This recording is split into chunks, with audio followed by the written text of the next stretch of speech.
So my name is Mark Weatherford. I am the Chief Cybersecurity Strategist with vArmour, the data center and cloud security company. And I'm also the host for this little video podcast we do. And our guest today is Governor John Hickenlooper, Governor of my great state of Colorado. Welcome, Governor. Glad to be here. Thank you. So I wanted to ask you just a couple things. And the first one, so I've worked with governors, I've worked with 4 different governors now, and a variety of executives at the federal level as well. And you are literally light years ahead of everyone else in the awareness and literacy of cybersecurity. So after 8 years as the mayor of Denver and 8 years now as the governor, what can you talk about from a cybersecurity, how have we evolved as a state, and how is cybersecurity involved in the public sector? Well, certainly, from my point of view, sitting in the governor's office, we have grown very rapidly in our capacity to understand cybersecurity and the importance of it, but also to begin to build in the systems by which, when we do get breached, we respond quickly. And there was a lot of press a few weeks ago about some of those phishing expeditions that got into a number of states and cities, hospitals, and they got into our Department of Transportation, but they didn't succeed. And I think we're all going to get breached one way or the other. Yeah. The question is, how quickly can you respond, and what are the systems you have in place? And I think in Colorado we're beginning to understand that, and certainly having the National Cybersecurity Center down in Colorado Springs is a big advantage for us. Right.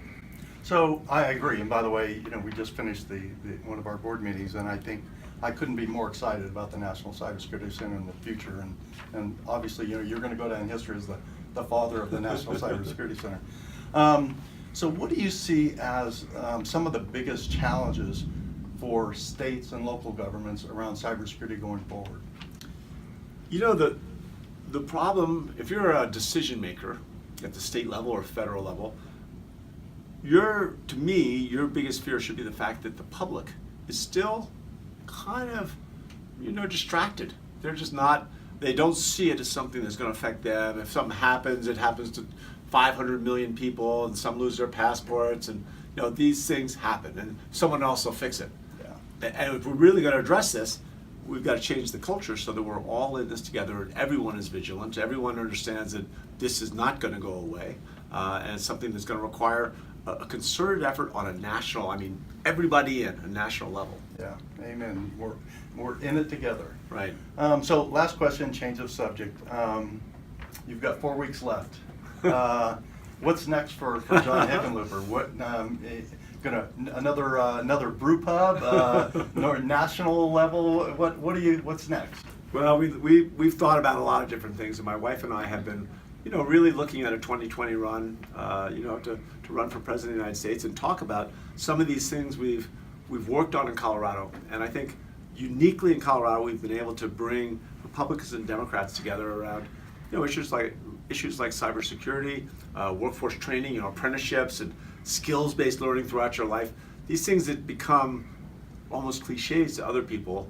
In Colorado, we begin to understand them, and I think I'd love the chance to talk on a national level about what it is that Colorado does that's so special, that allows people to collaborate, find compromises, and work together.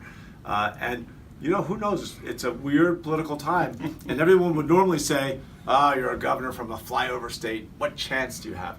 Well, in these times, who knows? I might have a bigger chance than people think. That's why we love you, sir. Thank you very much. Thank you, Mark. Thank you for joining us on the podcast today.